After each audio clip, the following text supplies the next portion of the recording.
एक उच्च स्तरीय प्रतिनिधिमंडल आज महामहिम राज्यपाल के पास झारखंड के भ्रष्टाचार, झारखंड के बिचौलियों के द्वारा चलाई हुई सरकार के संदर्भ में हम लोगों ने एक ज्ञापन देने का काम किया है। हम सब कोई जानते हैं कि श्रीमान बाबूलाल मरांडी जी विधायक दल के नेता, प्रतिपक्ष के नेता ने कल एक वीडियो क्लिप जारी किया था और उस वीडियो क्लिप में स्पष्ट रूप से है कि मुख्यमंत्री के तत्काल जो पीएस जो कहा जाता है राजीव अरुण एक्का ने एक ऐसे बिचौलियों के घर में बैठ कर के सरकारी कार्य का और सरकारी फाइल का निष्पादन किया था जो घोर आपत्तिजनक था। और हम कह सकते हैं ये प्रिवेंशन ऑफ करप्शन एक्ट के धारा 700 से लेकर के 7 से 13 तक का उल्लंघन है। ये हम कह सकते हैं कि ऑफिशियल सीक्रेट्स एक्ट का 3 का भी उल्लंघन है। इसलिए हम सब लोग फरियाद करने के लिए आए कि वो राजीव अरुण एक्का जिस बिचौलिए के यहाँ बैठ कर के गलत काम करवा रहा था और पैसे वसूल रहा था, वो किसके इशारे पर इस प्रकार के काम को कर रहा था। राजीव अरुण एक्का को सरकार ने, मुख्यमंत्री के जो पद था उनके पीएस का, उसको हटाने का काम किया और उनकी पोस्टिंग दूसरे जगह करने का काम किया।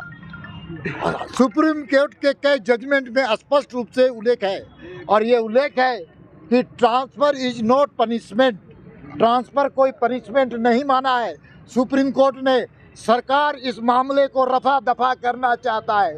सरकार पूरी तरह से इस मामले पर संज्ञान नहीं ले रही है और सरकार के द्वारा ये संपोषित भ्रष्टाचार है। सरकार के मुखिया के द्वारा ये इशारे पर ये भ्रष्टाचार की कथा लिखी जा रही है। इसलिए मुख्यमंत्री जी चुप हैं। मुख्यमंत्री जी एक भी शब्द का इस पर बयान देने से बच रहे हैं। इसलिए भारतीय जनता पार्टी के प्रतिनिधिमंडल आज महामहिम राज्यपाल से मिलकर के अपने न्याय की गुहार लगाने के लिए आई है। 3.5 करोड़ जनता की मांग है कि इस पूरे प्रकरण की जांच सीबीआई से होनी चाहिए और इसलिए महामहिम के पास आकर हम लोगों ने गुहार लगाने का काम किया है कि इस प्रकरण की जांच सीबीआई से हो। राज्य सरकार को निर्देशित करे महामहिम राज्यपाल और पूरी तरह से निष्पक्ष रूप से जांच होनी चाहिए।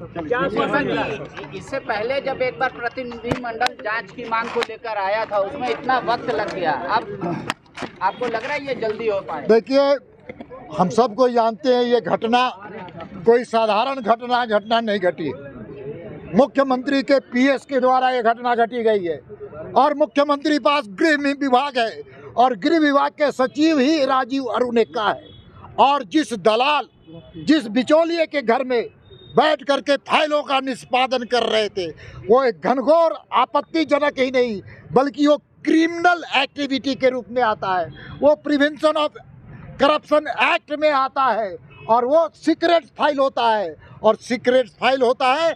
मुख्यमंत्री एक जब संविधान की शपथ लेते हैं तो गोपनीयता का भी शपथ लेते हैं और उस फाइल में कहीं ऐसी कई गोपनीय चीज रहती है जिसका उजागर वो दलाल के घर में हो रहा था।